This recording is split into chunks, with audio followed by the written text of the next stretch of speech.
Hello, welcome back, and today I just wanted to kind of do a review type thing of Aftermath that's just come out for Mortal Kombat 11 there. Historically quite an interesting release for NetherRealm Studios there. Usually for fighting games you get DLC characters and that's about it. NOS have kind of added stages and fatalities and things before as DLC, but usually as extras to new characters. Like I say, fighting games just release characters and that's pretty much it. So historically it's a bit of an interesting one. I'm glad to see it. Not a lot of like fighting game companies focus on the story modes. You'll notice that NOS are the ones that kind of bring it to the forefront. The ones that put a lot of money, time and effort into making these story modes, these big epic things that look great. I mean, Injustice 2 for instance is essentially a superhero blockbuster movie, you know what I mean? And they just keep getting better and stronger and better looking in every game. So it's good that NRS are kind of the forefront of that, and it's good that they decided to do a DLC this time, I think, adding story chapters and not just characters. So they could have easily just done 6 characters and everyone would be happy with it, but I think taking a chance on story mode DLC is a pretty good way to go. You know, a lot of people would say that story modes aren't that important to fighting games. You just want the characters, you just want to fight, and I totally understand that and I get that and I agree with it to a point, but I feel like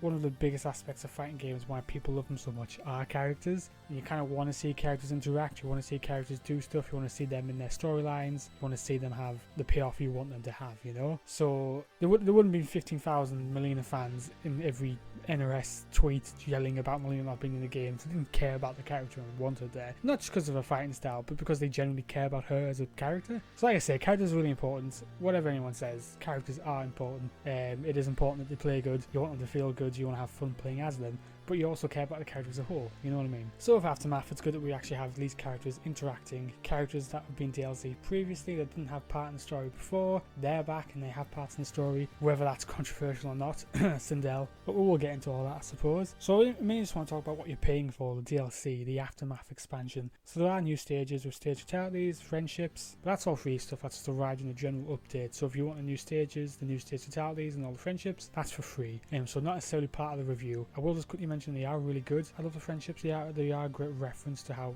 Mortal Kombat used to just be this stupid, wacky, throw everything in there as a joke. I mean, friendships as a whole, I suppose, were created as a joke to the amount of people saying the game's too violent. So I just took the piss and added some friendships. But it is good to harken back to that and have those back. They are a lot of fun. They're so much better produced than they used to be. For just kind of like a joke ender, they look amazing. So I'm really happy with those. Every character seems to have one, which is great. So there's a lot of really good stuff added for free, essentially. You know, the arenas. Some of them don't look insanely different to some of the other ones. There's a lot of I feel like there's a lot of green, soul-y, misty, acidy stuff through these stages, so they don't look crazy unique, but you do get the retrocade as well. It is kind of a reference to all these like classic Mortal Kombat games. It kind of cycles through some of the classic stages that you don't really see anymore, but in its original pixelated form on this big like projector screen in an arcade. There's like a coin machine in the corner. Bit of a love letter. I really love that retrocade stage. The other ones, you know, totally alright. Nice additions. It's good to have stages. I feel like it's not very often where games add extra stages and extra costumes and extra things like that. Just the little things that keep the game from getting stale. You know, when it comes to fighting games or the competitive scene of it, you end up playing these games for years, and it's just good to add little bits of other stuff here and there, new costumes, new locations, just to keep these things from going stale. So it's all a really great update as far as the free stuff goes. But as far as the paid stuff goes, you know, let's try and get into that.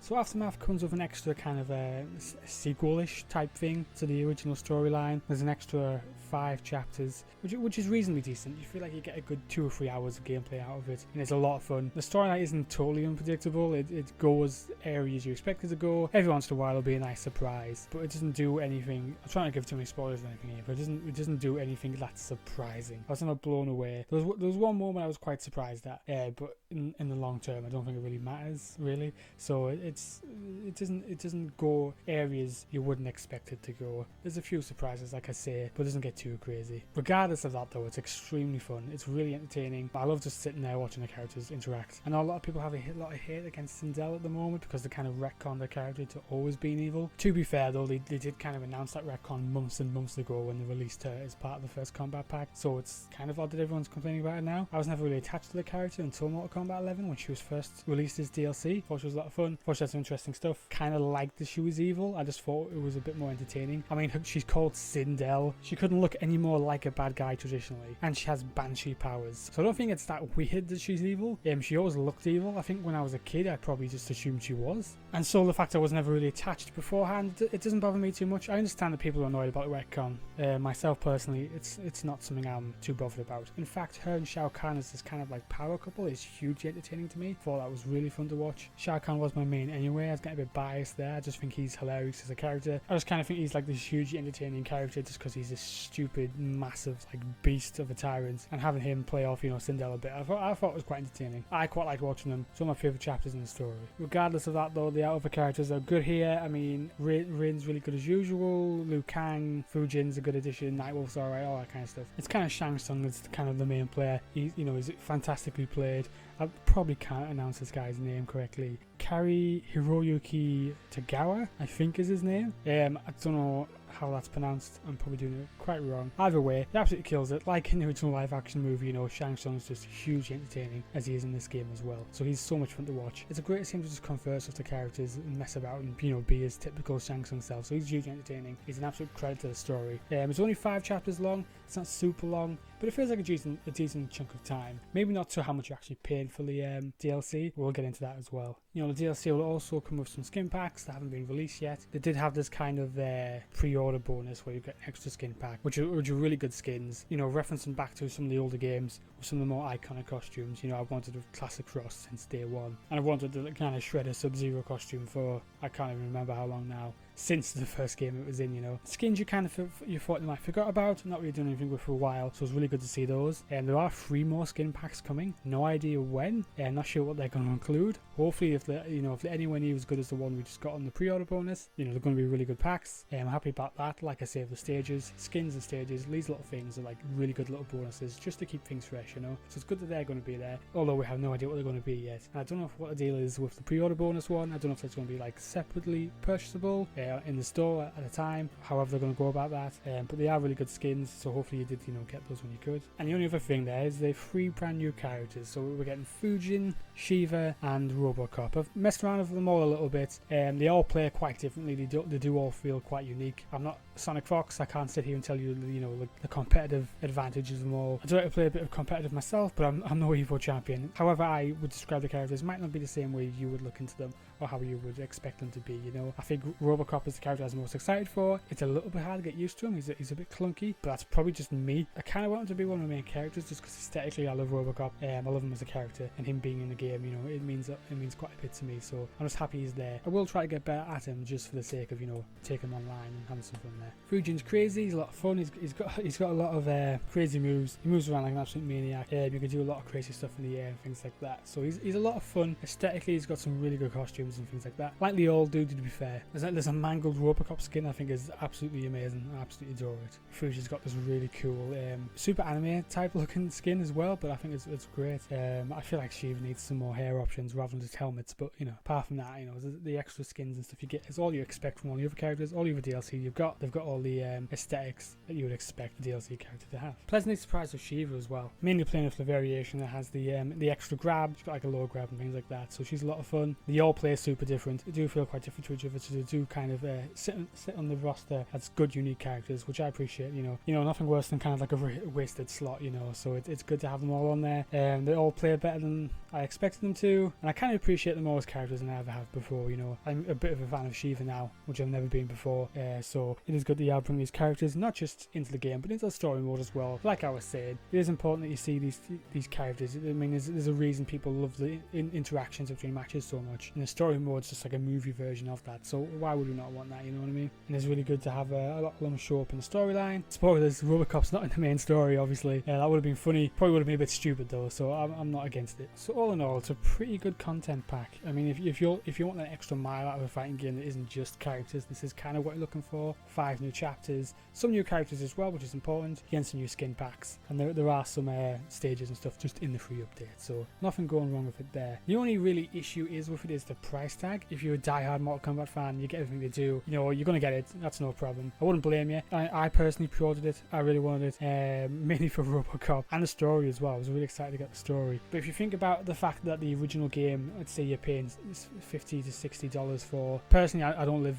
in America, I live in the UK, so we go off pounds. £50. But let's just say that $50-60 you're paying, £50-60, whatever it would be, you're paying for the original game, which is about 12 chapters long. It's got 25 base characters in there. So the fact you're paying pretty much half that price, if not a little more, because I think in some situations it's like $40. £35 for us, I think, but about $40 for you. So you're paying a little bit over half the price of the main game for 5 chapters and 3 characters compared to 12 chapters and 25 characters. So it's theoretically not worth it whatsoever, but it just depends what you get out of it. I mean, if you're a premium edition customer, if you pre-ordered the game with all the extra content, you know, bagging the Kombat pack before it even came out, you're looking at like $80 to $100, big price. So if you already done that and you're looking to get Aftermath as well, you're putting a lot of money into this game, which I've done, which is a bit stupid, but we are dealing with Warner Brothers games here. They do have a bit of a history of this, so the price is a little bit steep. If you're more of a casual player, you're really going to jump on for a few hours, maybe just do the story and never come back to it, mess around with Robocop for 10 minutes, you know what I mean? Probably isn't going to be worth it.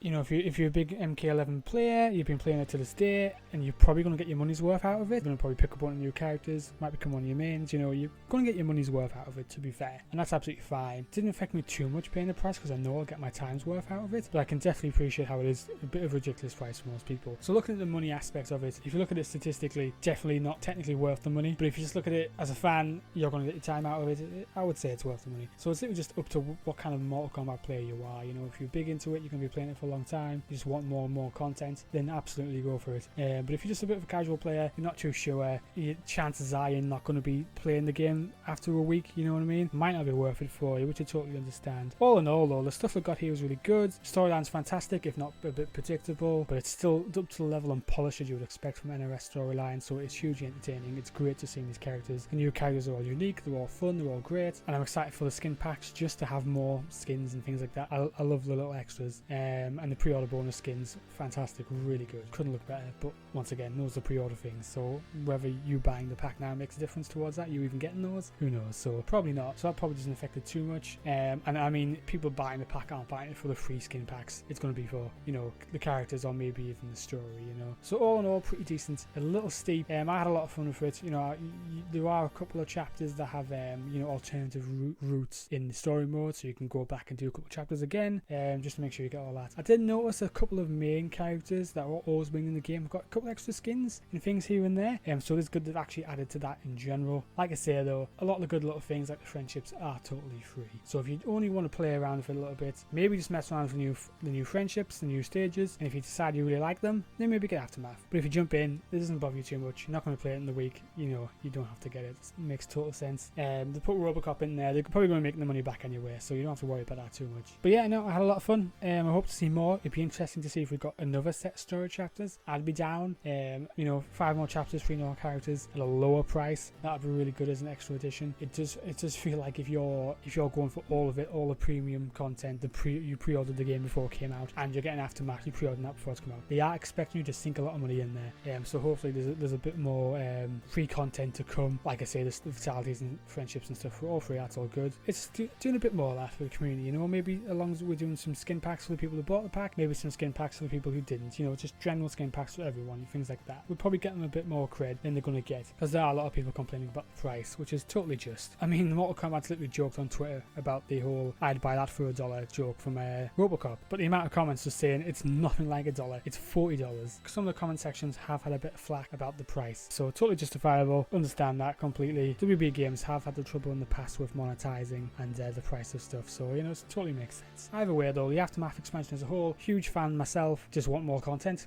Just more and more content, that's all I need. Just keep giving it to me, so I'll be happy as long as that keeps happening. And yes, like an absolute fucking shill, I could give you money for doing it, which is ridiculous, but I can't really say no when you put Robocop in there, you know what I mean? And maybe get some more references to Havoc, so let's just hope that happens as well, along with some other characters. Put Judge Dredd in there. Holy shit, why isn't he in the game yet? If not, Injustice 3 is perfect for him. Let's get that going. What happens next? I don't know. I'm excited. You might be excited. You might not be, because you don't want to pay more money to get more characters if you do a second Kombat pack? Who knows? Either way, I'll be shelling out my money like an idiot. That's just the way it is. That's what I'm like when it comes to NRS games. Unfortunately, it's just the way it is. Hopefully we'll see reason and give you a bit more bang for your buck in the future. But until then, if they do, I'm sure you'll see me again. I'll be here. This channel's just turned into a Mortal Kombat channel. I don't know how that's happened. It was supposed to just be like horror in general, have a lot of movies, mainly movies actually, bit of Mortal Kombat and horror survival games on the side. All I fucking do is talk about Mortal Kombat now. That's fine. I like Mortal Kombat. I'm a shill for them. I will continue to give them all my money. But hopefully I'll be back soon with some other stuff. That'd be good. And obviously some Mortal Kombat stuff as well, because it seems to be easy enough for me to talk about Mortal Kombat. So anyway, come on back for then. Hope you enjoyed